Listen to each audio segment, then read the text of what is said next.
Sejam bem-vindos à segunda parte da nossa emissão. Hoje é quarta-feira, dia do nosso Magazine Artes de Catarina Falcão.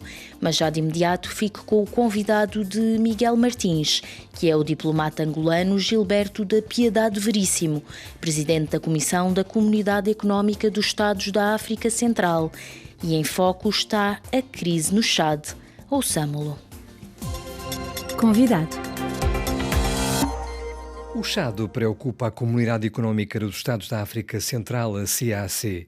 A organização regional, reunida em cimeira nesta terça-feira em Kinshasa, indigitou o presidente Félix Tshisekedi para facilitar o diálogo entre chadianos. 80 pessoas morreram no passado dia 20, em plena contestação das condições da transição. Recorde-se que o filho do ex-presidente acabou por suceder a Idriss Déby quando este faleceu repentinamente no campo de batalha a 20 de abril do ano passado.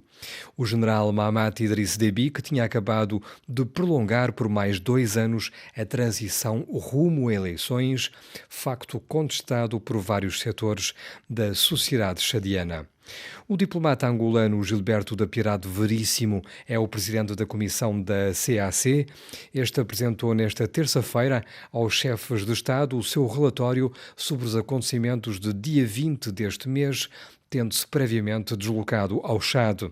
Em entrevista à RFI, ele começa por esboçar as principais conclusões da cimeira de uma organização que engloba, nomeadamente, 2 estados lusófonos, Angola e São Tomé e Príncipe. A Cimeira decidiu nomear ou designar o senhor presidente Félix Tshisekedi, que é o presidente em exercício da comunidade, para servir de facilitador durante o processo de transição na República do Chad. Com base no diálogo nacional inclusivo soberano que o Chad fez, eles decidiram prolongar o período de transição por 24 meses, no máximo 24 meses. Mas há aqueles que não estão de acordo com esta decisão e com outras decisões do diálogo. O que quer dizer que é preciso trazer todos estes que não estão de acordo a conversar com o governo atual. Então, a Cimeira decidiu que Sua Excelência, o Sr. Presidente Tshisekedi, deve servir de facilitador deste processo de diálogo. Esse mesmo chefe de Estado e facilitador agora da CEAC falou numa derrapagem dramática. O Sr. Embaixador deslocou-se ao Chad de propósito e pôde fazer um relatório que entregou aos chefes de Estado. Qual foi o diagnóstico que o senhor fez daquilo que viu em relação aos acontecimentos que tiveram lugar em N'Djamena na semana passada? Deixa esclarecer que o senhor presidente falava em evitar uma derrapagem dramática. Portanto, este é o objetivo, evitar que aquela situação que ocorreu no dia 20 se aprofunde e leve a uma derrapagem dramática do processo de transição no Chad. Portanto, os 18 meses foram 18 meses tranquilos e a ideia é que se deve continuar esta tranquilidade.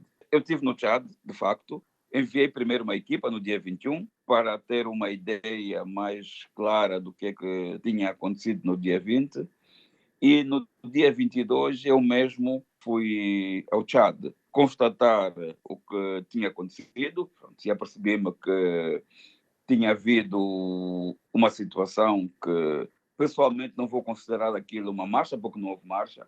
Portanto, é um movimento que pode ter todos os nomes, mas não o nome de marcha. É um movimento que tinha como alvos alguns partidos, algumas pessoas. Eu posso lhe dizer que eu constatei, por exemplo, a destruição por fogo posto da sede do partido do anterior primeiro-ministro, Baim, a destruição por fogo posto do hotel também do senhor primeiro-ministro Brahim, a destruição por fogo posto da sede do partido do atual primeiro-ministro do Chad.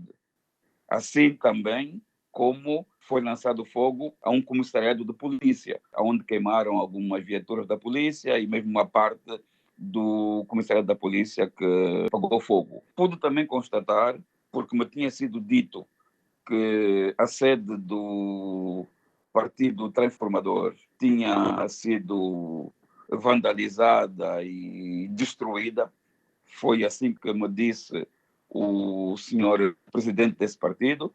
E eu também quis constatar a veracidade desta informação e pude constatar que não era verdade. Constatou essas ocorrências in loco, disse que não se tratava de uma marcha, mas eram protestos que visaram o regime, que visaram Mahamat Idriss Déby Itno e a sua transição. Diz que visaram o presidente Mahamat Idriss Déby, mas não são, digamos, meios do presidente Idriss Déby que foram atacados.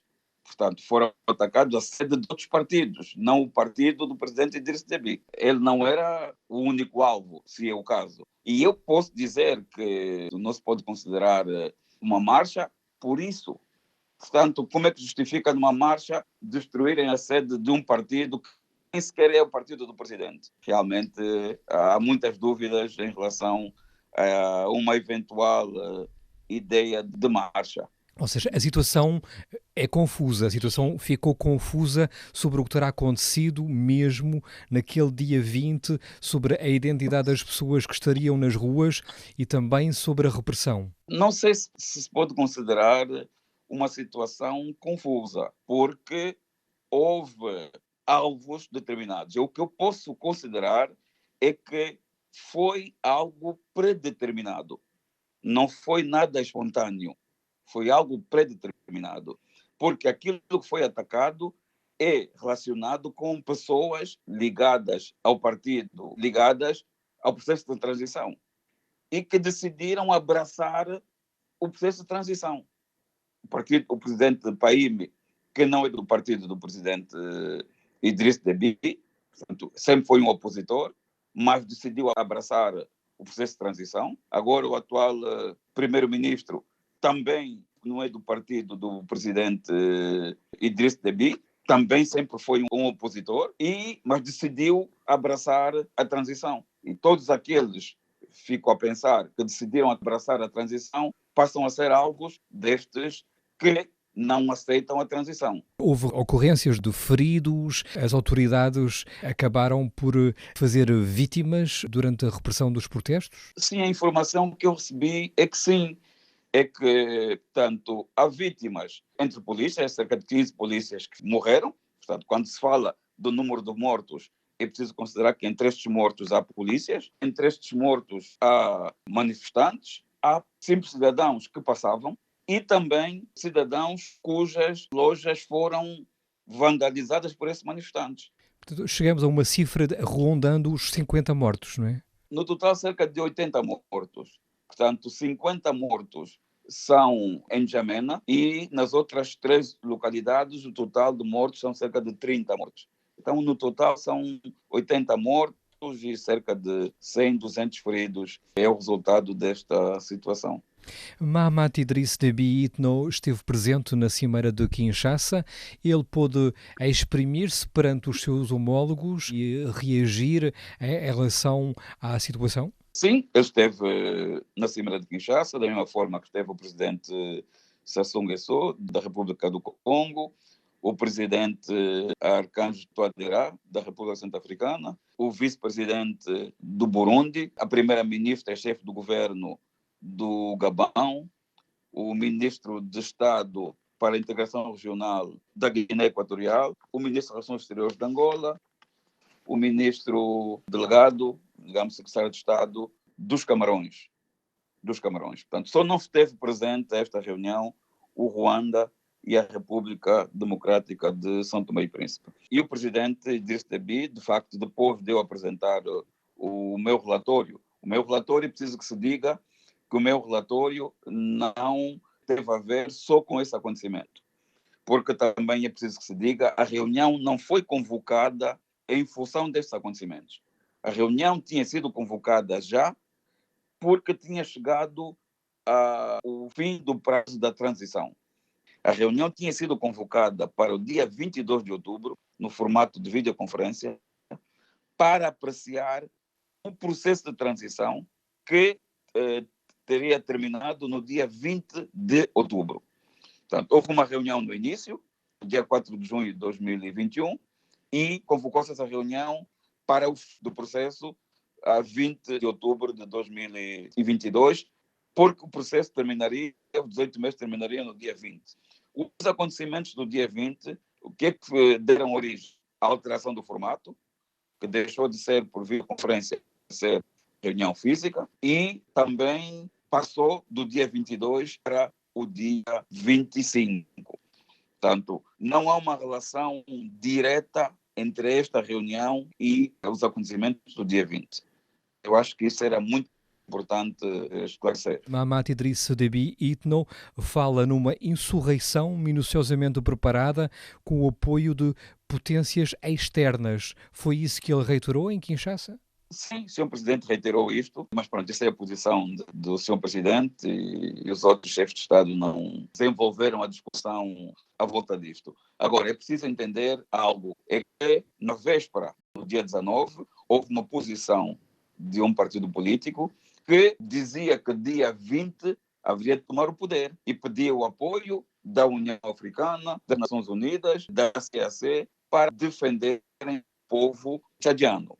Portanto, isto é um documento que existe, é público, só leu o documento à televisão no dia 19 e no dia 20 acontece o que aconteceu. Portanto, há uma relação que se pode considerar direta entre esta convocação da tomada do poder e o que de facto aconteceu. E é nisso que o presidente Mahamat Idriss Déby se apoia para dizer que o que aconteceu foi uma insurreição, foi um golpe de Estado falhado. Os outros chefes de Estado não abordaram uma questão nestes termos. Ouviram a declaração e tomaram nota da declaração de Sua Excelência o Presidente Mahamat Idriss Déby. E agora, portanto, o Félix Tshisekedi é facilitador e dever-se-á deslocar a N'Djamena também, então? Ele pode deslocar-se a N'Djamena. O que nós começamos, mesmo antes dessa reunião, foi contactos com algumas das pessoas, alguns dos atores. Pessoalmente, eu contactei o presidente, deve saber, um dos movimentos mais fortes da oposição, movimento militar, da oposição tchadiana, e o senhor presidente da FAC, para proporcionar um encontro entre eu e o presidente da FAC, entre o presidente da FAC e o senhor presidente Tshisekedi. Portanto, isto era uma ideia que tinha sido pensada já e que foi hoje aprovada pela Cimeira de Chefes de Estados. Entretanto, a Cimeira também mandatou-me, enquanto presidente da comissão da CAC, a consultar a União Africana, a CENSAD, portanto a Comunidade dos Estados Saelo-Saarianos, a Comissão da Bacia do Lago Tchad e o Grupo G5 Sahel, para obter apoios para esse processo de transição, no princípio da subsidiariedade, ou seja, é uma responsabilidade da região e a região pede o apoio de estas organizações para o processo de transição. Mas a organização não vai passar a responsabilidade a outros para tratar de um assunto que é da região. Não se sabe se haverá uma nova reunião após a entrada em funções de Félix Tshisekedi como facilitador. Não há prazos definidos para o acompanhamento do dossiê. Não. Eu devo deslocar-me ao Tchad nos próximos dias para, com o senhor ministro da Integração Regional da República Democrática do Congo, que no momento é o presidente em exercício do Conselho de Ministros, da CEC. Vamos deslocar-nos ao Tchad para, com o governo, apreciar a melhor forma de o presidente Tshisekedi cumprir o seu mandato. Vamos basear-nos num roteiro que foi aprovado pelo diálogo. Portanto, há uma série de tarefas a cumprir até as eleições e vamos trabalhar com o governo do Tchad para ver como é que poderemos envolver os outros, os que estão em oposição ao governo, neste processo, porque o interesse é chegar a eleições. Se não se fizerem as eleições, o Tchad não vai passar a um estado de normalidade constitucional. Portanto, todos temos de estar interessados em desenvolver o processo para chegar às eleições. O Diálogo Nacional decidiu que eles deviam aprovar uma nova Constituição com base no referendo. Os passos para aí chegar E nós queremos, o interesse é que estes que estiveram fora do diálogo participem neste processo, que vai levar a que o Chad tenha uma nova Constituição, que vai levar a que o Chad realize eleições.